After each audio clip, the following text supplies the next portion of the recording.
Hey, folks, this is Rebel Rousing Rich Bergeron. Ladies and gentlemen, the Tornado Tony Pentecow.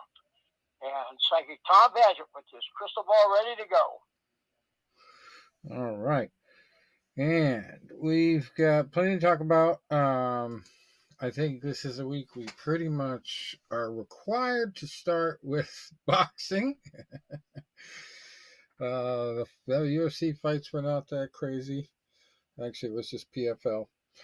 But boxing had one of the most wild and crazy upsets in a long time that we've seen in the sport. And apparently, if you believe the winner, it was all a pre-planned hoax on the general public. And the craziest part of the story to me is he actually bet $2 million on himself, winning $12 million in the process, which is a profit of $10 million. So he wasn't worried about the $1.5 million he had to give up in a bet to Devin Haney for being overweight. That might have been a brilliant strategy.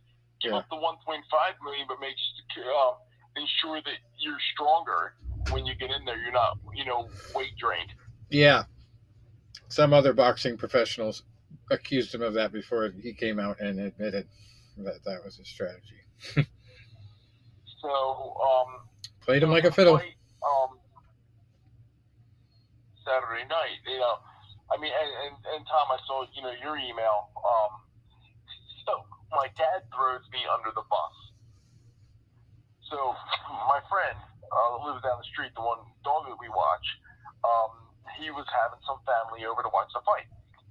He's Hispanic. They were all Hispanic, and they were all really, really pulling for Garcia. So we're watching the fight. Me and my dad were, we were kind of neutral, but, we were, kind of pulling for Garcia a little bit. Why not? I really didn't think he was going to win. So the fight starts. Garcia comes out with him. Gangbuster, right? And he lands that big left hook. We're like, oh, shit, man. This could be, a quickie. And then, Haney recovers. And then the second round, Garcia starts fighting a really strange strategy. It almost like he was turning his back a lot, too. And I'm like, man, what's going on? I remember, and I'm sitting there next to my dad. So the first round, as we're sitting there, Garcia was to the corner to our right hand, Haney was to the corner to our left hand. And the first corner, he and I both went to the right. For the next 4 rounds, I remember just pointing to the left every round. I'm like, another Haney round. And I looked at Facebook, and there was a boxing chat. And somebody said something. I said, Garcia looks like he's ready to check out. Like he's doesn't want to fight anymore. And literally, as soon as I say that, he lands that sledgehammer left hand. Oh shit! So now, everybody at the party that we're all pulling for Garcia, they all get fired up. The poor dog was sleeping. She jumps up to 10 feet out of the air. So yeah, then she jumps up and sits on the couch with me. Everybody's getting all fired up. Now, I think it was like the 9th round or whatever. Well, then they had the one round where Garcia lands the knockdown, and then he hits Haney when they were like breaking out of a clinch, and Harvey Doc takes a point. And everybody in the party, boo, they're all fired up, boo. Yeah, Harvey, boy, took some heat. Round, Haney went down like 3 times, but they were called slips. And these people were getting fired up. So then the fight's over. And then, okay, Garcia gets the win. And my dad goes, Tony's interviewed that referee, and he's talked to him a couple times, and they're buddies on Facebook. I'm like, yo, Dad, you're going to get me killed here. You're going to kick my ass out of association. That was like the time a couple years ago, me and my dad went to a fight down Temple Chorus Center down in Philadelphia, and it was a unification fight, and it was Iceman Scully's boy, Artur Biederman, and he was fighting Galaxy. In the unification fight, both fighters undefeated, a Russian and a Ukrainian. This was before the war happened. This might have been the reason the war happened. And my good friend, Gary Rosado, was the referee. And I've known Gary since my Lock Haven days because Gary's a Lock Haven alum as well. And is really aggressive, like he always is. And he throws a punch, and I forget what happens, but Glasses goes down. Rosado calls it a knockdown. It clearly wasn't. And I'm sitting with a bunch of Ukrainian fans that were out of control. They're yelling and screaming, and for the next 6 rounds, all you heard was, fuck you, ref. And then they kept it up. And like even when and then I can see like their mind that knockdown call that wasn't a knockdown, even though it did get reversed, was the reason that Better Be won that fight. It wasn't the beating that he put on the guy over the next 10 rounds. It was that bad knocking. So even with the last one, like, fuck you, ref, fuck you. And he was like, and I joked, I'm like, Dad, we're gonna be walking out of here, and Gary's gonna see us. But like, hey guys, what's up? We're like, oh shit, man, Gary, get away from us. You know, they might kill you, and we don't want to get caught in the crossfire. Yeah, it was crazy because you know, they even did animations of the fight, and actually, John Scully pretty much nailed it right on the head. He said if Garcia pulls off this upset, he's going to be like an instant superstar. And sure enough, all over Google, like overnight sensation. And, you know, he had all those stunts. He said they were all pretty much fake, except I think he really did party and drink every night during his training camp. But I'll tell you, man, you might get away with that one time. Still put in the work. You might. But this ain't back in this ain't the 40s when you had guys like Mickey Walker and all them, like, you know, drinking themselves silly. Yeah. And I couldn't believe that at the weigh-in. I was. He claimed that was sparkling cider. It's not really actually alcohol. Wow. But we'll see. But remember what we talk about so much, about how much this game is mental. Yeah. And there's a lot of mental warfare going on, and you've got to give Garcia credit. He won, hands down, mentally. You know who used to be a master of that when guys were having trouble making weight? Was Ricardo Mayorga. I remember the cigarette. The cigarette. He used to do the cigarette all the time. But he used to do other things, like if an opponent, and I forget who he did. Flirt with the wife, you know. He loved to do that shit. Well, I remember the first time I ever really caught tab of Mayorga. He really got my attention. I forget who he was fighting. It was a person. The opponent was having a hard time making weight, a real hard time, and he got on the scale with like a slice of pizza and a beer, actually holding the pizza and drinking the beer while on the scale. Like, you're struggling, and hey, I'm not. Then another time he got with an apple, he had a cigarette all the time. And I remember Speedbag like, with a cigarette. He always wanted to portray the villain, and like so he would get beat. You know, and he would, you know, he had the good wins over Vernon Forrest. But for the most part, when he stepped up in competition, he would usually lose. He lost to like the De La Hoyas, the Shane Mosleys, the Tito Trinidads of the world. He got an upset win over Fernando Vargas, and I remember even the one Boxing Magazine said, this is good because sometimes the villain has to win. Yeah. Because without the villain winning, it doesn't feel as good anymore. Yeah, it's not as predictable. Even in wrestling, the bad guys got to win every so often to make more money. Well, I think what happened Saturday night was the villain lost in the minds of most people. I mean, there was... And the villain wasn't even in the ring. It was in the corner. Yeah. His name, Bill Haney. Bill Haney, yeah. That's the villain. He got into some troubling remarks about killing him in the ring, you know, and then Scully was on that, too, on Facebook, talking about how he's so disrespectful to all the other people. But, you know, his guy, Garcia, did the same thing when they had their little almost scuffle somewhere in New York.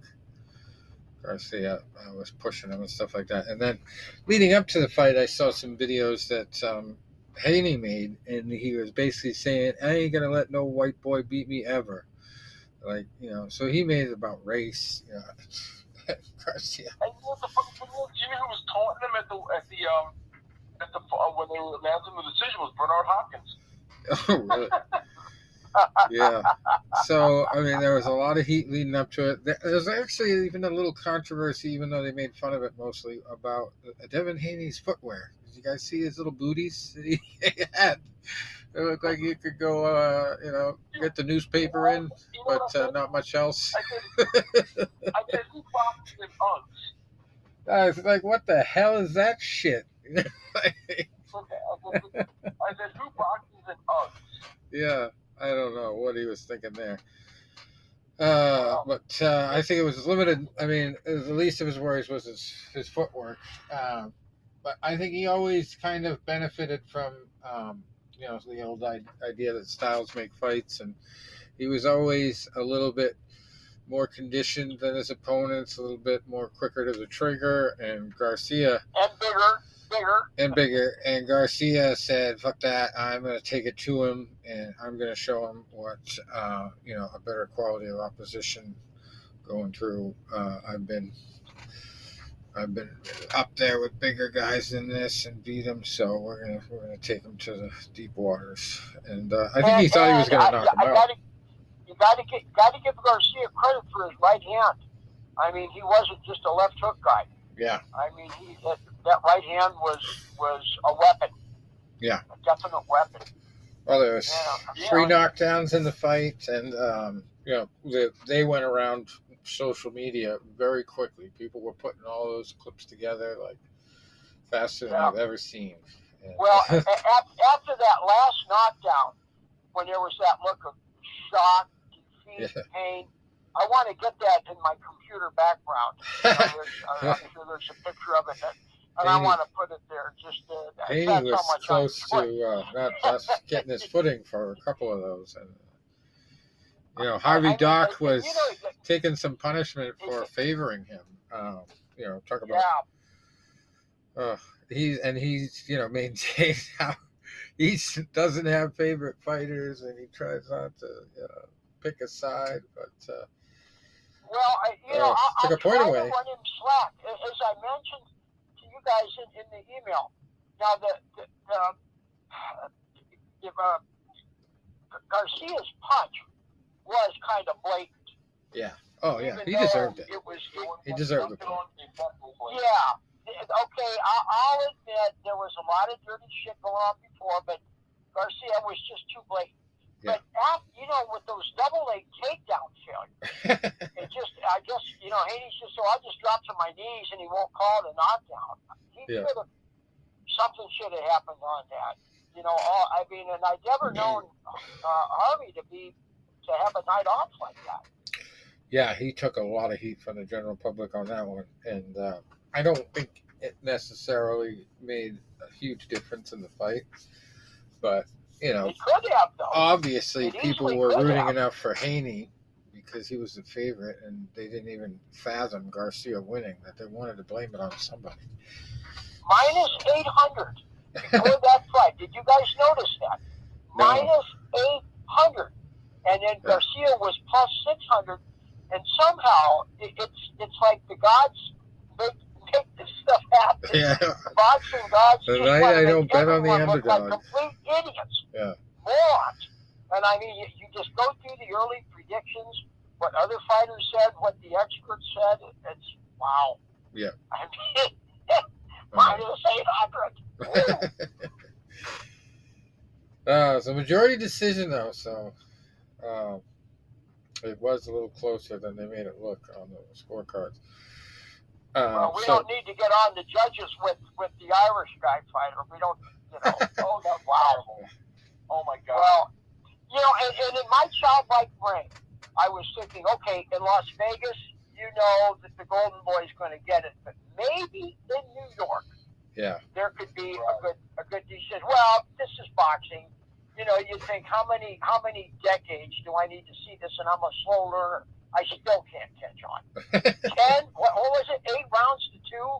One of the New York judges had for Barbosa. 8 to 2. Oh, jeez. Wow. Well, he actually, Arnold Barboza Jr. on the undercard, now that you mention him, he actually got his 30th win out of that split decision. Win, quotation marks. Win. And the title, the WBO Intercontinental Super Lightweight. Whoopee. His stock really went down. Did you see his body language when the fight ended? And then did you see all the double talk when the announcer say, "Well, do you think you're one of all the stupid questions to ask someone?" He says, "Oh yeah." You can tell there was no enthusiasm. Yeah, right. You know what, Tom? When I first started doing this show with Rich, one of the first guys I ever helped book on here, I always say Simon Carr was my first guest that I ever booked. Another guy that I booked, this was actually even during the MySpace days. I put a post out there like, "Hey, who wants to be interviewed? Anybody in the boxing circle, fighters, managers, trainers, officials, anybody." And a friend of mine, he was a Philly guy. He lives in Phoenix now. His name's Larry Trinambi, and he's a ring announcer. That's how I met him. And one of the questions I asked him, I said, "Larry, as a ring announcer," because I did a couple fights as a ring announcer when I was in college. You know, I stepped in as like a substitute. And in college, you were more just at a table outside the ring instead of actually being in the ring. And I said, "Larry," I said, "you know, you knowing the fight game, if you're watching a fight and you know fighter A won, and you get those cards and it's for fighter B, like, how do you do it?" And Larry made a great point. He goes, "When I'm a ring announcer, I am hired to read what is given to me, whether I agree or disagree with it." And he goes, "And I always announce with the same level of enthusiasm because it's not my job to take anybody's moment away from them." Well, that's a good point. That is a good point. Yeah.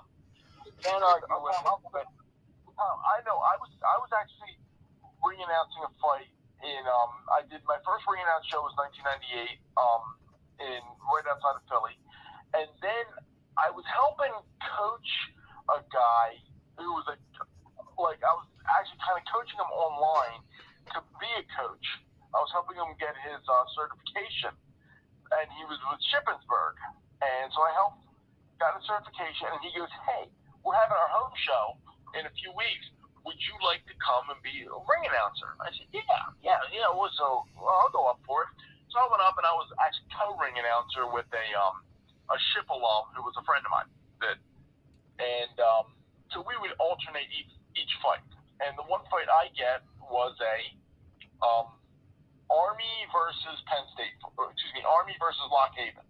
And I knew the kid from Lock Haven. So they're fighting. And I can clearly see that the Lock Haven kid is winning. I felt he won all 3 rounds.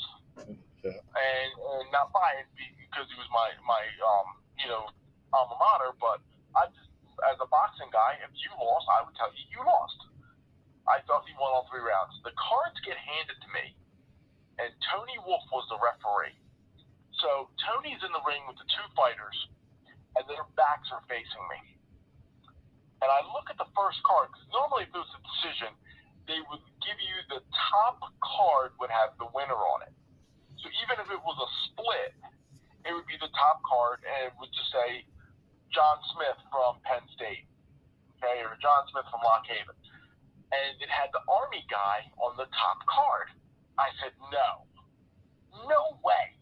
I actually flipped through the other cards and verified that the Army guy was winning a 2-1 split decision. And I remember Tony Wolf's back was facing me.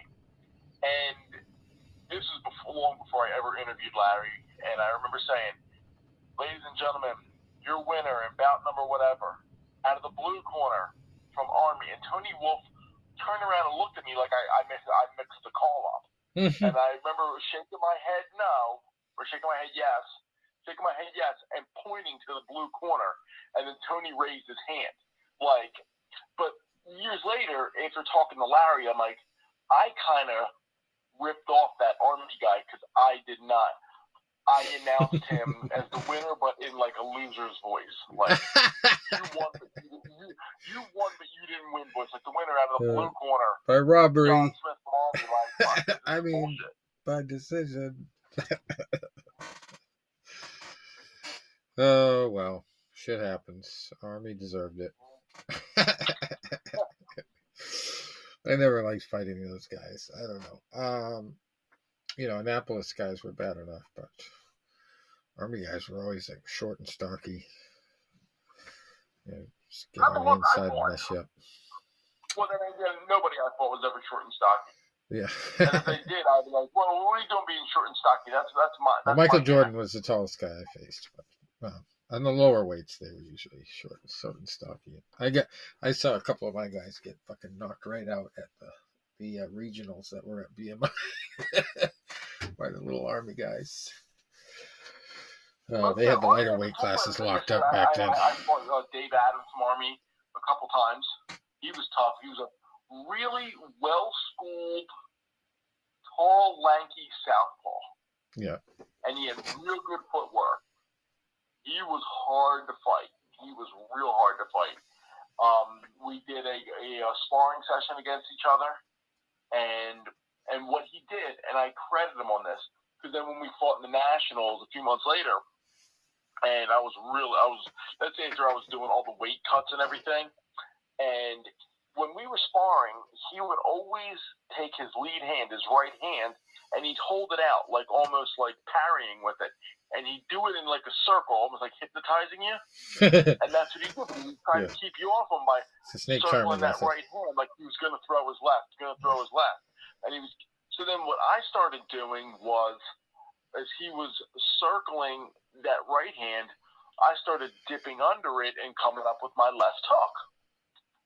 So when we fought in the Nationals, he started doing that again, knowing that I was going to make that same move, and he turned that parry right hand, he walked me right into an uppercut. Oof. And that's what really stunned me. And then eventually, like I said, I ended up hitting him, and I took a counter shot, and I went down from it, and Vic Draculich was like, I got up, and I'm like, dude, Dick, I'm fine. And he's like, no, I'm not. He's like, no, I'm going to stop this one. He goes, you've been taking a lot of punishment. I'm like, that's my go-to.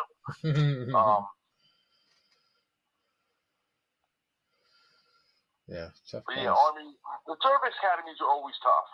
Yeah. Especially because they were always in good shape, too. Yeah, it's kind of mandatory. They don't let you fucking sleep. Yeah, kind of has to be. The one thing was, I always would, and years later somebody said it, and it made sense. Because these guys are always in great shape. They had to be. The Air Force, I felt like fighting them was like weird because they had such like a burst in the second round. Oh, yeah. So the first round would start, and then the second round, like, they would come at you like, balls to the wall, and then if they survived it, they would almost pull back off in the third round. Yeah. And then somebody made a statement, and I fought two Air Force guys. I fought a guy named Chris Goad, and then I fought the real tall guy, Sletton, from the one that beat Jordan, Mark Sletton, and both of them pilot. Chris Goad, both of them the first rounds were kind of slow, and the second round, like, they were charged. I was like, Sletton being 6'7" was bringing the fight to me, which really threw me off. Yeah. But both of them in the third round really took their foot off the gas. And then someone said years later, well, the Air Force motto basically is, we are the United States Armed Forces. We are superior to you because the United States military is we are the superior military of the world. Yeah. And they say basically that second round is where we break you. Well, outside of boxing, that freshman year is friggin' crazy, and you're at altitude, and there's just so many athletes at that school. It's one of the only academies that the football team consistently gets ranked in the top 25 every year. And that was different because, especially coming from Air Force Academy to Norwich, when I went there, the football team absolutely sucked. We were lucky to beat the Coast Guard Academy every year, if we did. But so and then the altitude up there, being in the mountains, that was a whole other thing. And just in my experience alone, I came into contact with one of the captains of the lacrosse team. He was one of our trainers, and I got in trouble with some other kid, and I had to freaking go on a run in the morning with him. And I actually was on the cross country team in high school, so I kind of was like 50 yards behind him at all times, and he was shocked at that. But then he bitched me out because I left the other guy that got in trouble in the dust. Didn't keep an eye on him or whatever. We were running through the freaking side trails up there. And then, there's such an extra amount of training you're supposed to go through for pilots. And pilots are like 85% of the graduates that come out of there. They become pilots every year. It seemed that, but at that time, at least, I don't know about today. But I remember these guys. The guy that we really didn't like, he was our squadron commander. He was actually trying to get into the SEALs training. So he was doing all this extra stuff, PT and stuff like that, and he ended up going to one of those bases in North or South Dakota where it was just missiles. You're babysitting missiles all day, and it was like one of the most dreaded assignments. So he did all that other training for nothing, unless the Russians invade the nuclear arsenal someday. Poor guy. But they were in the pool all the time. And there was also a guy in our company, talk about an athlete. They had a fucking plaque with his name on it like 3 times for doing the super PT test. It was like the PT test that you pass every so often just to stay there. And it was like on steroids. So it was like a 5-mile run instead of a 1.5. And, like jumping jacks, there was sit-ups, there was push-ups, and this guy was on the plaque like for setting the record on the super PT test like 3 times. And I'll never forget, there was one day we're all running in formation, and he starts running literally circles around our whole group, uphill on cement. And I'm like, oh, this guy's really in good shape. And then he's like, oh, anybody want to join me? So I tried. I made it like 3 laps, and then I was done. It's like, this guy's nuts. But yeah. You wouldn't join me. I think I had enough of that shit. Yeah. And I'll never forget, one day we were at mess hall, and I was cutting weight for an exhibition fight, or maybe it was an actual travel fight, but I had to cut like a couple pounds, so I couldn't fucking eat anything. And I tried to make it look like I was eating a little, and so of course they noticed. And then, like, you're surrounded by upperclassmen, and they're always yelling at you or telling you to do something, and you got to do exactly what they say, and all this other stuff. So I'm sitting there, like barely cutting into my meat or whatever it was, and one of them goes, "Jesus Christ, Bergeron, what the fuck? Why aren't you really eating?" And I says, "Oh, I gotta cut weight for boxing, sir." And he goes, "So you look like somebody from fucking Auschwitz over there." Sorry, sir. And he's like, "You don't have to make pretend that you're eating anymore. Just drink water or whatever." So I was like, "All right, thank you, sir." But yeah, eating was always an adventure. I got in my most trouble ever there while eating. And I don't even realize to this day what I said that was so offensive. But they put me over at the motivational table for like a few days. And man, it's a whole other story. But anyway, getting back to the boxing, we had John Ramirez in the co-main event, losing his undefeated record to David Jimenez, who also won the WBA interim world super flyweight title.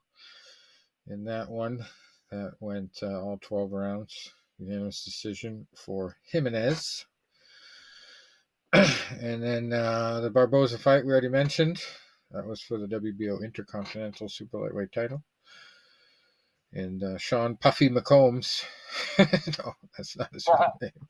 Sean McCombs didn't have a good night, but probably deserved better. I didn't see it, but also on the card, there were a couple other decent ones. Technical decision in the 8th for Bektamir Melikuziev over Pierre Hubert DeBaume. who was also undefeated going into this one. That was for that fight. Yeah, that was for a smaller title. That was a bloodbath due to headbutts. Oh, is that what stopped it? Yeah, there was. I mean, it was a southpaw and an orthodox fighter, and I mean they clashed heads in like the first round. Ooh. And the one was cut over like the right eye, the one with her left eye. They both were pretty bad, and they fought, like I said, and the cuts happened like in like the second round. Because I remember saying like, shit, this fight could be over and be like a no contest. Then it went 4 rounds, and it's like, oh well, it was at least now going to go to a decision. And they finally stopped it in the 8th. And I thought the fighter that they stopped it on, the cut was under control. We're keeping Tony up over here. I'm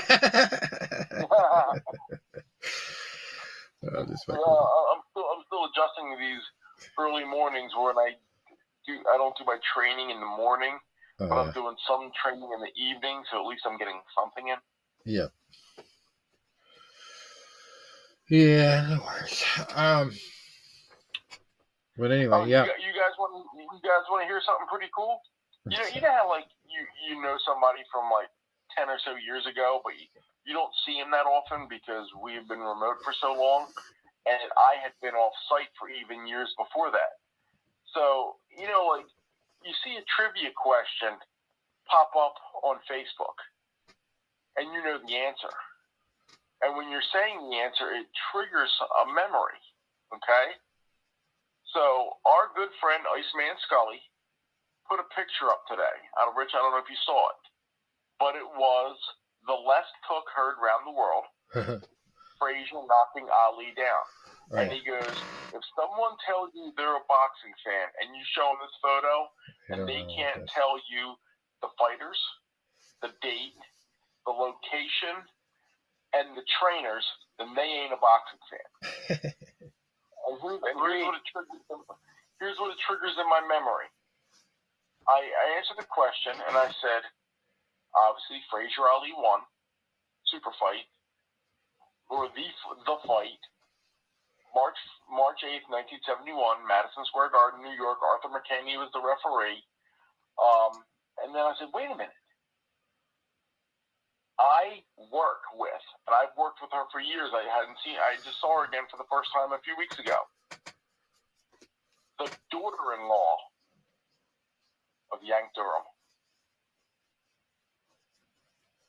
Remember him, Tom? Oh, yeah. I mean, when Frazier lost him, fortunately, he had Eddie Futch to fill in the gap. When you talk about Eddie Futch filling in a gap, that's how important Durham was to Joe. Yeah. That speaks volumes, because Eddie Futch was first ballot Hall of Famer. Yeah, because I remember saying, I said, Scully, I work with his niece. And I said something to the woman, I said, Carol, I referenced you in a trivia question. She goes, not his niece, his daughter-in-law. She was my husband, was his son. I'm like, oh my God. It's like how cool is that, you know? Yeah. So there might be an obstacle for the rematch between Haney and Garcia, because the title never changed hands due to the weight situation. So he might have a mandatory challenger he has to face first. Which leads us to the blue or pink-haired wonder, depending on which day it is. And that might be the most viable tune-up fight for Garcia. And you talk about a perfect viral opportunity. Sean O'Malley from the UFC, if Dana White would agree to it, against Garcia at this point would be one of the best crossover fights you could even imagine. Even though I think Garcia would friggin' ruin O'Malley. Yeah. But the hype alone and the personalities of the two of them, I mean, the press conferences would be sold out, I think, if they put them in a stadium. It's just made for TV. Just the characters that they are. the followings that they bring, especially after this win. Garcia is just going to look tremendous. And it would really be, I think, a tune-up fight for him. Although I think O'Malley believing in himself so much is such a dangerous thing at the same time. Like, he might just believe himself to a surprise win himself, a crazy upset himself. But, anything is possible in that fight, I think. I really would favor Garcia after this.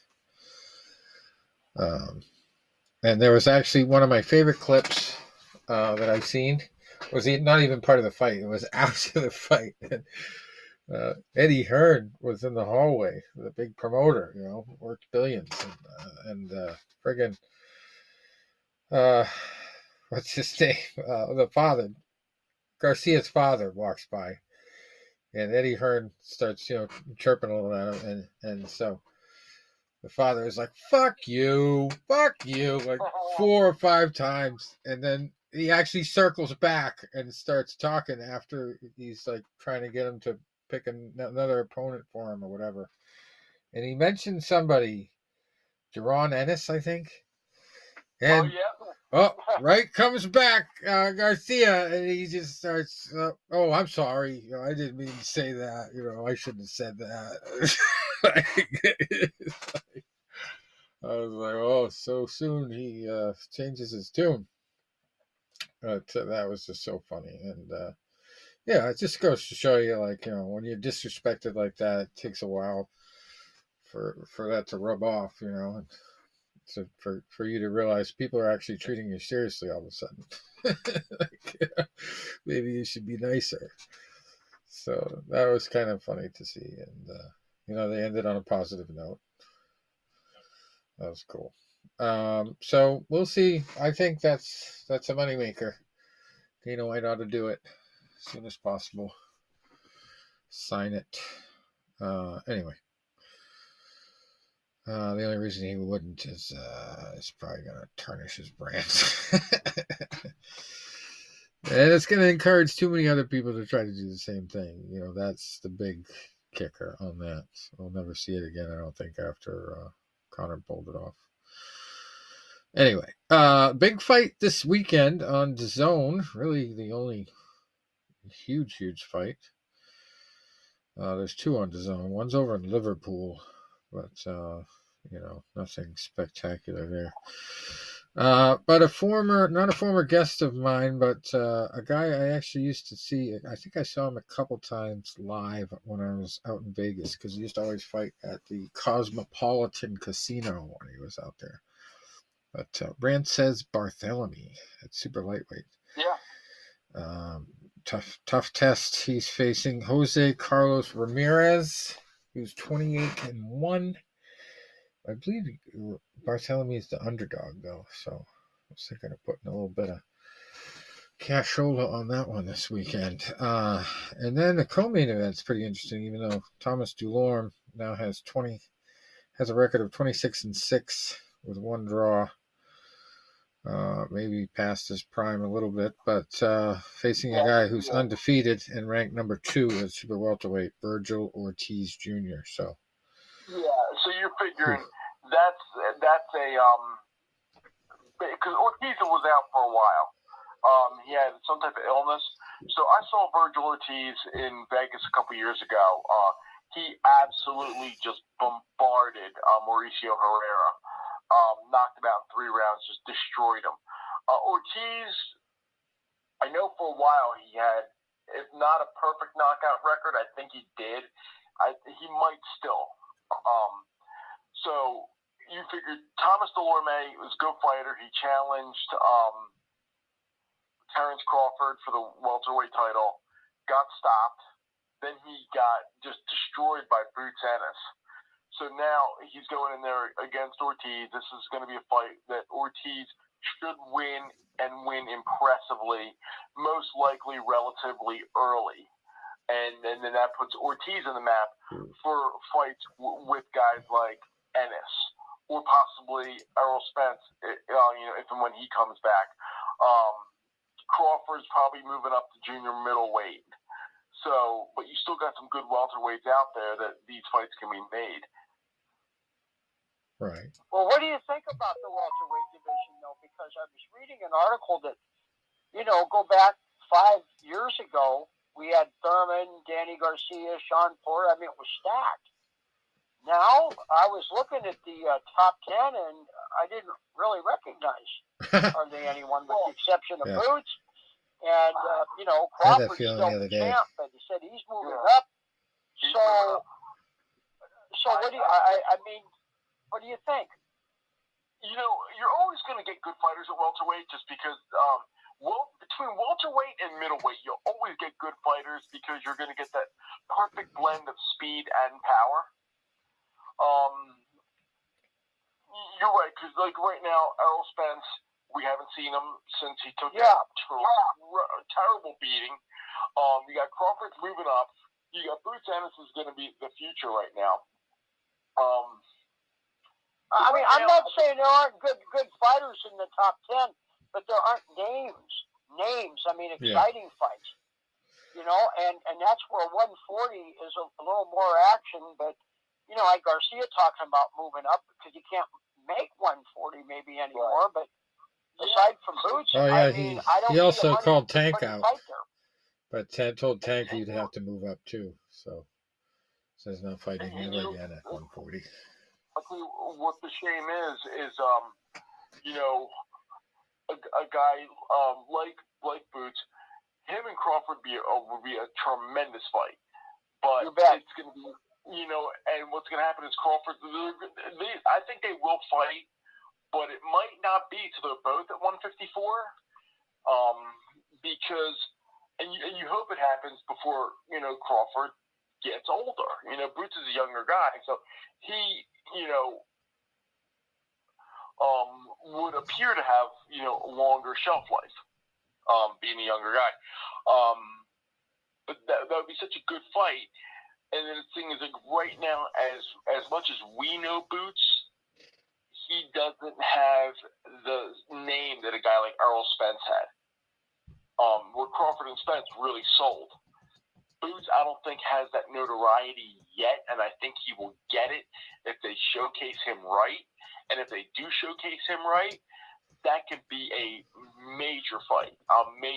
That could be, I won't say in hype-wise, on the level of Mayweather-Pacquiao. I think it'll be a much better fight than that turned out to be. But I think hype-wise, it will definitely be on the Crawford-Spence level. As long as Boots keeps, undefeated, as long as Crawford keeps being Crawford, and they get the marketing right. Get the viewership right. Get the eyes on this kid. Let people see that he is. You know what I heard? That they want to give Boots as mandatory this year. They want to do it this July in Philly. And who's going to challenge him? I saw the guy's name. I don't know him. I just saw somebody posted something, and it was like, possible July Philly. Boots is mandatory. So yeah, you see what I mean about that? I mean, there's no marquee names, and I don't mean to sound this disrespectful, but man, I mean, I was just looking at the top 10. It's barren of well-known names. I mean, maybe there's some good talents there, but just never heard of them. Right. And I guess where I'm going with this is the contrast. Because 5-10 years ago, that division was on fire. I mean, it was just one good possibility after the next. I mean, and it'll come back, but I mean, I think this is just kind of a slow cycle for it. Yeah. Well, and usually what happens, you get all those real good welterweights, and then they move up, and then you're waiting for the good lightweights and junior welterweights to move up. Yeah. Oh, it'll happen for sure. Right now, though, it's just weird. One of those cycles. Speaking of Philadelphia, I know this is off topic, but I got to ask you, Tony. This place called John's Roast Pork came up on Guy Fieri the other night, and they had something they claimed was the best cheesesteak in Philadelphia. You ever tried it? I've actually heard a lot of people that would agree with that statement. All right, we got to check with the expert. I mean, my dad's been there a lot because my dad used to work a lot in the city. I've had John's roast pork. I never went there in person. Yeah. But a lot of times he was working in the city. Usually he would bring the signature, which would be the roast pork home. Sometimes you bring a roast beef home. I don't remember if I ever had their cheesesteaks. I'm sure he did, but no, I've never heard any bad words about John's roast pork. Yeah, if you just Google roast pork Philadelphia, the thing that comes up is their website, and they call themselves home of the ultimate cheesesteak. So it was on Guy Fieri's, and I have not forgotten it since. I've been meaning to bring it up to see if you've ever heard of it. You'll get a kick out of this. A few months ago, I have a friend of mine, and I've known him and his sister for 20 years, right after we moved up to Harleysville.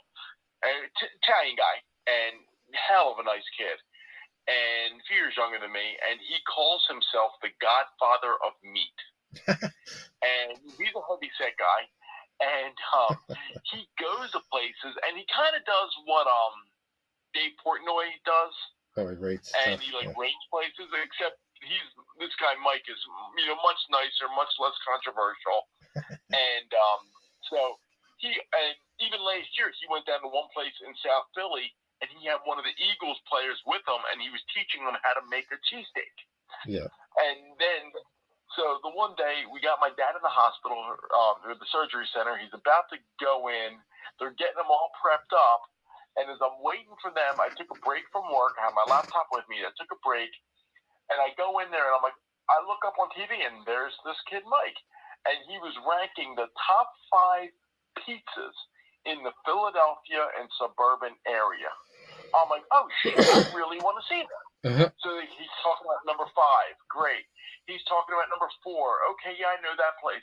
He's talking about number 3. Yeah, I know that place. He's coming up to number 2, Mr. Pennicott. Your father's ready, if you want to go in and see him before he goes under. God damn it, you couldn't wait 3 more minutes. And I never emailed him to say, Mike, who are your number 2 and number 1? Oh, but he ranks cheesesteaks. He's a heavy set kid, so, he knows his food. Yeah. Right?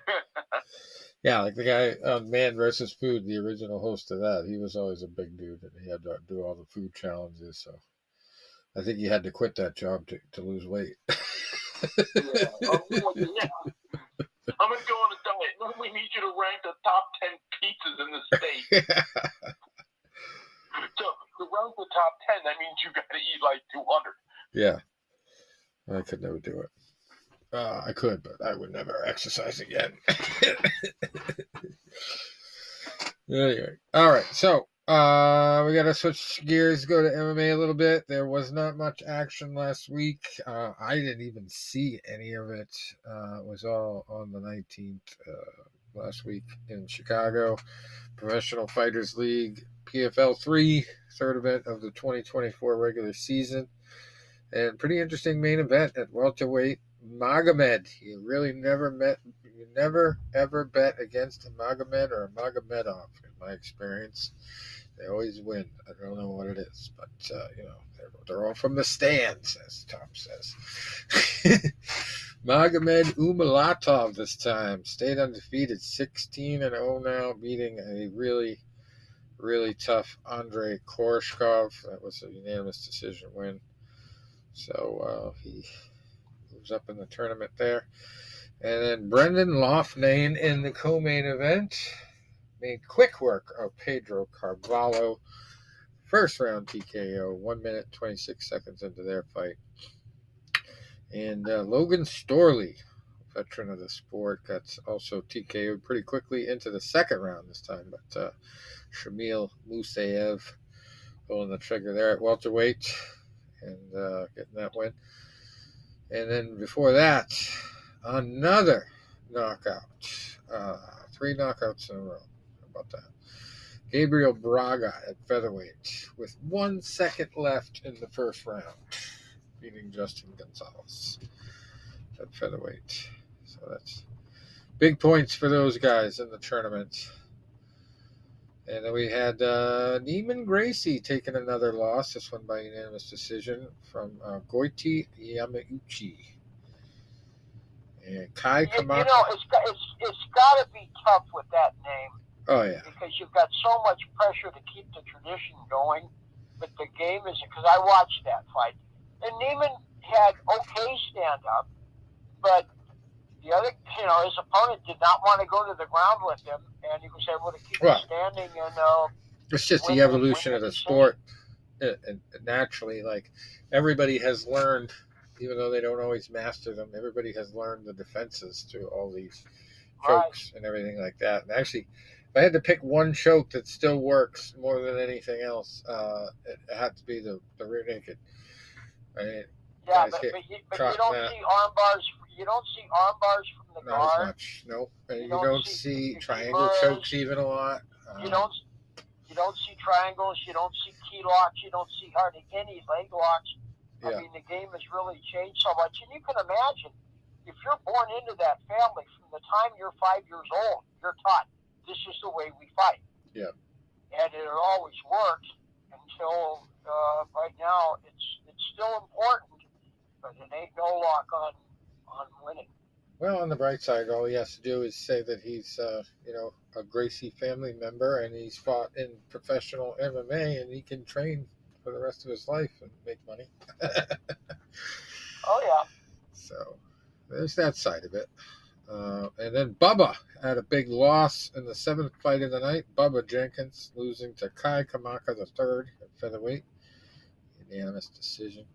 Adam Borix before that at featherweight, beating Enrique Barzola by unanimous decision. Timur Kizriev at featherweight, beating Brett Jones by unanimous decision.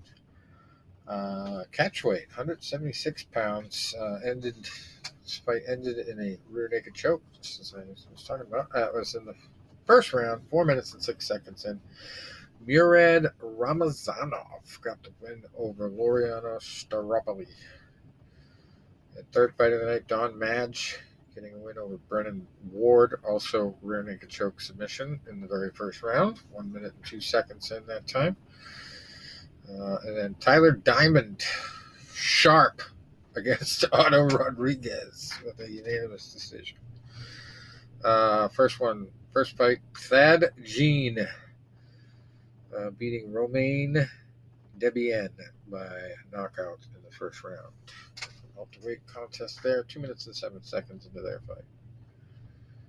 And I've got a first round knockout prediction for this week's UFC that is kind of a no-brainer, I think, but Tom may disagree with me. I don't really have much experience watching a lot of these guys on this card, except for Ryan Spann. I always want to, every time I look at his profile, I want to say that maybe 10, 15 years ago we might have interviewed him when he was on a smaller circuit. Maybe when he was just in the UFC, I don't know. But yeah, this is an interesting card. We've got UFC on ESPN 55. It's really the only big thing this weekend, except for one championship has a card with names I will not even attempt to pronounce. So incredibly obscure they are. But anyway, UFC on ESPN 55. The main event is Nicolau versus Perez. And just before the show, I took some notes on this. I don't know the odds or anything. I didn't get that far ahead. But, probably tomorrow I'll be making my actual gambling picks. But I put together a couple preliminary notes. And we'll start with Nicolau. I think Nicolau, he's 19-3-1. Obviously, compared to Perez, who's 24-8, he's got the better record on paper. The only thing about him is I don't know which way he's going to win, but I think he's going to win, so I'm going to have to go with the money line on that one. That's my suggestion. Perez has the 8 losses, Nicolau just the 3. I think he's got the better chance.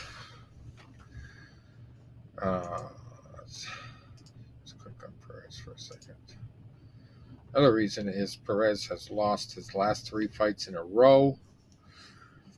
And the guys that he has beat in the UFC aren't like the big name guys. You know, he came into the Contender Series back in 2017. And really nobody I've ever heard of he's beaten. But at the same time, the guys he's lost to are pretty big names as well. Joseph Benavidez, Mohamed Mokaev is, pretty decent up-and-comer. That's the last guy he lost to. And Alexander Pantoja before that, and Davison Figueiredo. So no cheap dates there. He got submitted twice in those 3 fights as well, and Nicolau is capable of submissions. So, yeah. I like Nicolau in this one. Perez, the only thing I can kind of put in his favor is he's probably going to know that, 4th win in a row, you're probably not coming back. You're going back to the feeder leagues. So you might have that kind of motivation. Sometimes that happens, but I think that's a long shot. All right. Then we go to Ryan Spann and Bogdan Guskov. Ryan Spann's 21-9, Guskov 15-3, and this is my first round knockout prediction. Superman has lost by mostly submissions, but lately submissions and a split decision to Anthony Smith in his last fight. But he does have first round knockout loss to Johnny Walker and Carl Roberson back in the Tuesday night Contender Series in 2017 when he first broke in. Lost to Carl Roberson 15 seconds with a elbows to the face, I guess. And then he's been submitted in the first round as well a couple times. Also by Anthony Smith, even though he also got a split decision loss to him. So Bogdan has a lot less UFC experience, but every single time he wins a fight, he wins. No, well, not every single time, but every single time he fights in the UFC, he wins by first round knockout. He's only fought once. No, twice. He lost by submission once to Volkan Ozdemir, but I don't really think that's a horrible thing. But he has very little UFC experience, but every time he wins lately, I should say, he wins by first round knockout. Right before he broke into the UFC, he knocked out a guy in 25 seconds, and it was his second straight fight, knocking the guy out inside a minute. So I know that often doesn't translate up to the UFC very well, but Zach Pauga was his last first round victim. Took him 3 minutes and 38 seconds to take him out. And when, Spann has had the difficulties that he's had, I just think that Guskov's going to have the fire in his eyes. Spann just has not impressed me in his last couple fights, and I probably lost some money on him because I expected better. But he has not quite looked like Superman he pretends to be in his nickname. But his strategy could change. He might be training a little harder for this one. I don't know. But my gut says first round knockout for Guskov. He's going to fit the pattern. He really doesn't win any other way lately. So if he loses, I would say it's probably going to be submission or decision. I don't think Guskov's getting knocked out by Spann.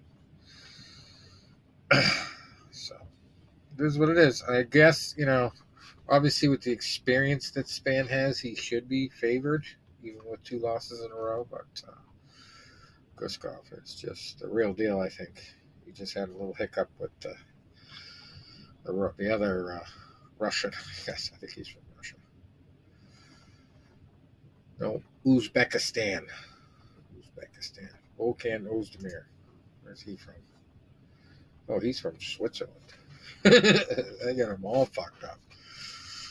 All right. So anyway, yeah, I think Bogdan's going to take it. there's that. And then, let's see, we've got Ariane Lipski and Karine Silva. And Lipski is interesting. She's got an interesting record. I think she's a long shot in this one. Other people might disagree. She's got some impressive victories, but she's got 8 losses to Karine Silva's 4. And she definitely gets knocked out. She is it submitted? I think it's a knockout she has a problem with. So I like Silva TKO or submission or under 1.5 rounds. She's another one that likes to do the first round submissions. She's got a lot of them, mostly early in her career. First round knockouts as well. But yeah, she's going to do quick work. And last fight ended by submission in the second round against Casey O'Neill. This is Lipski, actually. So she can submit. She can win by decision. She's got some big names. Mandy Bohm, J.J. Aldrich, Melissa Gatto, and Casey O'Neill. Those are her last 4 wins. But as I said, she's got a problem with the knockout. She's been knocked out by Priscilla Cachoeira, Montana De La Rosa, and Antonina Shevchenko in the first couple rounds. So Karine Silva, she has never gone to decision in a win. She's gone to decision once in a loss. I've been knocked out once, been submitted twice, but the last time she lost was in 2019. So she's going on, let's see, 1, 2, 3, 4, 5, 6, 7, 8. She's looking at 9 in a row, and her last one was in the first round against Marina Moroz, who has no cheap date. And before that, she won even earlier in the round against Ketlin Souza by a knee bar submission. So she got 3 first-round submissions in a row, actually, because then Polyana Botello before that. So I guess it's a safe bet that she's going to win by TKO or submission. Her last TKO was actually from an arm injury, though, so it was probably going for a submission. She caused an injury. But yeah, she really hasn't knocked anybody out since the feeder leagues. So I think it's a safe bet submission or TKO. Usually those are better odds than just submission or decision. Maybe she'll get her first decision win. But yeah, that's kind of an easy one, I think. Hopefully I'm right on that. If you want to go on the long shot, you go Lipski by submission or decision. She has lost once by decision, so I don't think she is just mowing through people. First round, 3 straight fights. Tough to bet against that. All right, I'm going to get through the rest of these quicker. Austin Lane and Jonathan Diniz, or Jonata Diniz, Brazilian versus an American here, I think. Where's Austin Lane from? Yeah, Jacksonville, Florida. You talk about first round knockout. Every time Austin Lane loses, it's by first round knockout. Most of the time when he wins, it's by first round knockout too. It's just kind of a weird one to predict, but he has gone 4 rounds before, into the 4th round, I should say, back in 2021. Lost to Greg Hardy back in 2018 by first round knockout. So this guy, Jonata Diniz, he's only got 6 fights, but he's got all of them by first round knockout. Every single one. And only one technically in the UFC because it was Dana White's Contender Series. But that only took him 3 minutes and 15 seconds. And last time we had a guy like this, I thought that who was it? Ryan Bader was going to beat him in the PFL challenge there. But Tom said, "Are you sure about that?" Bruno Ferreira. Just ruined him. Anyway, so Jonathan Deniz, I like in this one. You got to go first round knockout if you're going to pick him because he just loves him, eats him up, and he looks capable. All 6 wins by knockout, so tough to see it any other way. Another up and coming heavy Brazilian. Watch out.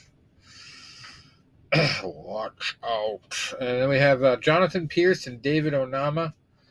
Funny thing I noticed about David Onama's record, he's beaten 3 guys in a row with first names that start with G. Gabriel, 2 Gabriels and a Garrett. So, yeah, crazy. Gabriel Santos last. He knocked him out in the second.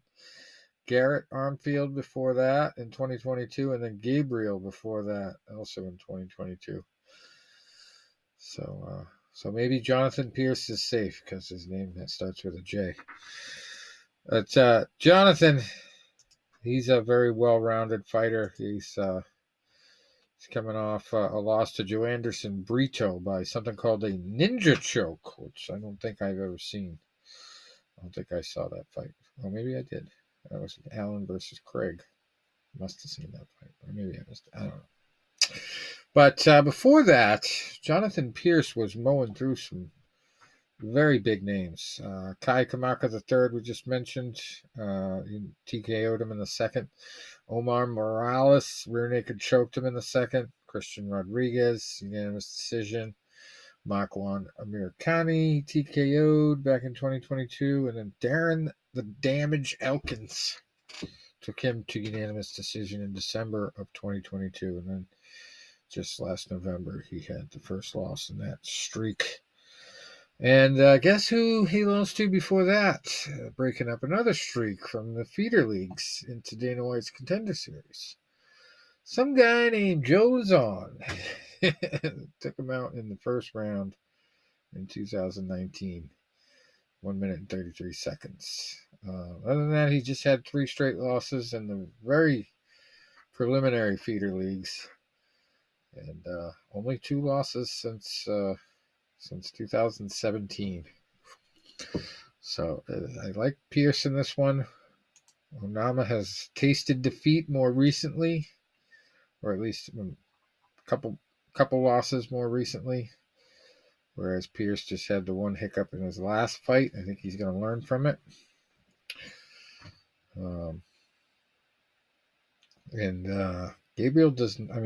David Onama doesn't have a whole heck of a lot of UFC experience himself, but he does have knockout power, so knockout and submission ability. So if he does win this one, it's probably going to be by stoppage. He's actually also another guy who's had 0 decision wins. So I guess they call him the Silent Assassin. That's his own nickname. Anyway, so there's that. Then we have Tim Means and Uros Medic. Uros was looking like he was going to just really be mowing through everybody at one point and call him the doctor. Because you need the doctor after you fight him usually. But after 2 straight TKOs, he had a real rough one against a guy named Mick Tymek Oralbai. Just out-wrestled him, kept him up against the cage the whole time, and then neck cranked submission his way to a win, second round. So Medic, I think, is having some growing pains. The only other loss in the UFC he had was Jalen Turner back in 2021. That was a first-round loss. But Tim Means, call him the Dirty Bird. It's one of the funnier nicknames in MMA. Got 20 knockouts. 20 knockouts to his credit. 33 wins, 15 losses.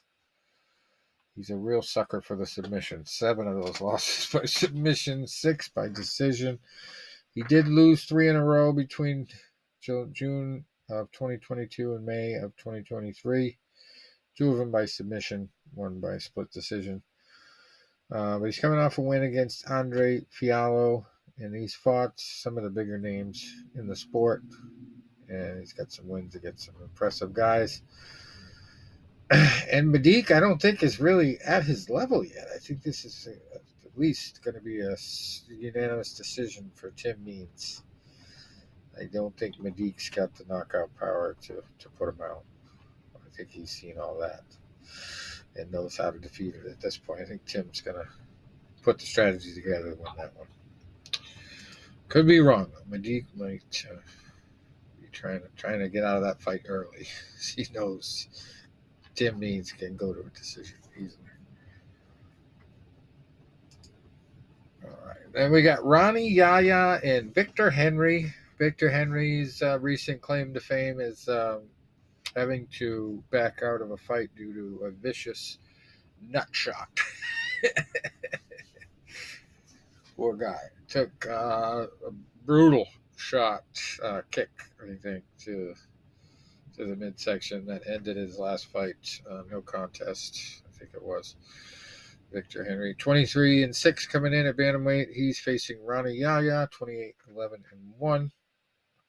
And this one, I like Yaya. I think he has much more UFC experience against bigger names. And, I think Henry is just going to have so much pressure on himself to redeem that last appearance, even though it's not really his fault. I think a lot of people are looking at him like, oh, he was looking for a reason to quit, because they've never seen that before. So we'll have to see how he bounces back from that. But I like Yaya by submission or decision in that one. That's the last one I'm going to predict, except for the very first fight of the night. I'm going to run through a few of them here. Austin Hubbard is the sixth fight of the night. He's 15-7 at lightweight, fighting Michael Figlak, who's 8-1. And we got Don'Tale Mays, 10-6 against Kai Machado at heavyweight, who's 8-2-1. Marnik Mann, female name there. That's kind of a weird one. 6-2 at strawweight, fighting Ketlin Souza, 13-4. James Lontop, 14-2 at lightweight, fighting Chris Padilla, 13-6 in the third fight of the night. And Ivana Petrovic, 6-1 at flyweight, fighting Na Liang, who is 19-7. Boy, that's a lot for a female fighter. A lot of fights. Gabriel Benitez, one of the Gabriels that Onama beat. Gabriel Benitez, he is 23-11, fighting Mahershala Hayasar, who is 9-3. And this is an interesting fight. I actually did predict this one. Moneyline bet for Gabriel Benitez, I believe. He's had a rough go recently. I think he's facing a guy who has been trying to break into the UFC, and he can't really put a good performance together lately. He's lost 2 in a row against lesser names. So I think this is where the UFC actually takes a guy that has had some good fights for them and he throws him a bone. Because he's had some really big names lately. Jim Miller was the last guy that beat him in the third round by submission. And I think he's a little bit better prepared for this one. We'll see. I'll be rooting for him. Okay, so that's it. For that stuff, let me check, see if I have any breaking news. Google alerts. The only news I just got a few minutes ago was ring announcer Joe Antonacci, who you'd also often see on ESPN, actually passed away today with a heart attack. Yeah, I saw that too. Yeah, I liked him. I liked him a lot. I thought he was a good ring announcer. Rest in peace, Joe. John Jones back in the gym. First time since his injury. Another injury I read about today outside of combat. Cowboy Cerrone recently retired from the UFC and got in a situation where he made, probably in hindsight, a very stupid bet where he said he was going to ride Dana White's bull.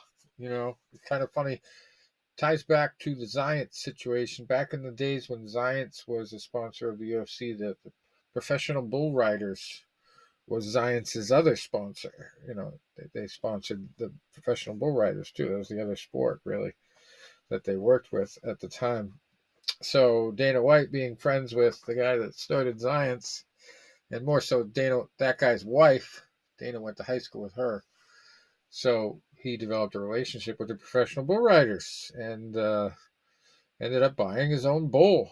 So Cowboy, being a big time horseback guy and probably done some bull riding in his day, decides he's gonna challenge Dana White's bull, who's been throwing the professionals off inside of 30 seconds. I mean, no, 8 seconds sometimes. Dana said the last guy lasted 2 on this bull. Cowboy Cerrone says, I want to ride him. Yeah. Supposed to do it at a professional event. And he was in training and he got gouged so bad it ripped his bicep from the bone. So, yeah. Dana says, all right, I'm going to hook you up with my best surgeon because he felt bad. So good for Dana on that one. But probably a stupid decision on Cowboy's part. He's had some bad injuries over the years, boy. He's going to hate to get old, I'll tell you that. Been thrown off some horses, I'm sure. He's done a lot of MMA. A lot of training with some other guys, too. He had like a whole rant set up of it, I think I've seen years ago on some of the embedded episodes in the beginning of that series. Anyway. Let's see. Rich, I see you guys got a quarterback tonight with the number 3 pick. Oh, really? And I'm waiting for my team to pick. Yeah, Drake May, I think it was. Drake May, all right. Well, we just picked up a guy we had before. It's funny. We got the backup for the Colts, the running quarterback. He's kind of like a sane Cam Newton, but JP something I want to say. I forget what his name is, but yeah. And then we got a new tight end, Hooper, which is from the Browns. I saw it the other day in the ticker on ESPN. I was like, holy shit, we got some real good talent. And I think it's the difference between your coach being like, just a guy that everybody expects to win and has been doing things right for decades, but just can't get out of the funk. And then you give the whole team to a guy who's a player, player's coach, yeah. and he's really putting this team in the right spot to win some games next year. But I think we're going to have depth at quarterback for the first time in a long time. It ain't going to be, let's put this guy in who sucks, and if he sucks, we'll put in the guy who sucks worse. We'll see. We'll see. To the goat, Yeah.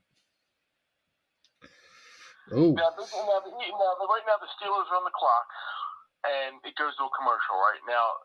The Steelers are picked 20. Eagles are picked 22. So I got 2 picks to go. This happens to me every year because every year I look at my Facebook and it's like, why does it always go to the commercial when the Eagles are on the clock? I have to pee really bad. That's why I purposely went 2 picks ago. Here's an interesting one in relation to the UFC lawsuit just recently being settled. We talked about probably a few shows ago, Jose Aldo announcing his comeback to the UFC. This is actually going to be his final fight on his contract. So there might be some other reasoning behind his coming back. Not that he's going to come back and stay in the UFC, just that he wants to fight the final fight on his contract so he can do more boxing stuff, because he's talking again about doing more boxing. They must have had to give him permission then to do his last boxing match, because I know he's already done them. At least one. Anyway, that's news to me. I thought he was just coming back to come back, but it says it's his final fight. I did not know that. All right. Let's see what else we got in here. Anything crazy?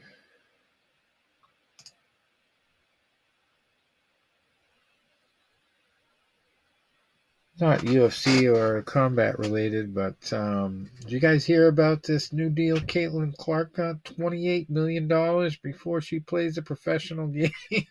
I heard that. Well, hey, Mikey. When you're facing something, you'll get deals. Wow. I think she's one of the youngest people to get that kind of deal in a long time. Unreal. That's how much Mike Tyson used to get for a heavyweight fight. In the prime. And there were still idiots complaining about her signing bonus, which was like $90,000 or something. And these idiots think that everything should be equal in the sports world, and they take they have no knowledge that the NBA takes in 20, 30, 50, 100 times more money than the women's NBA.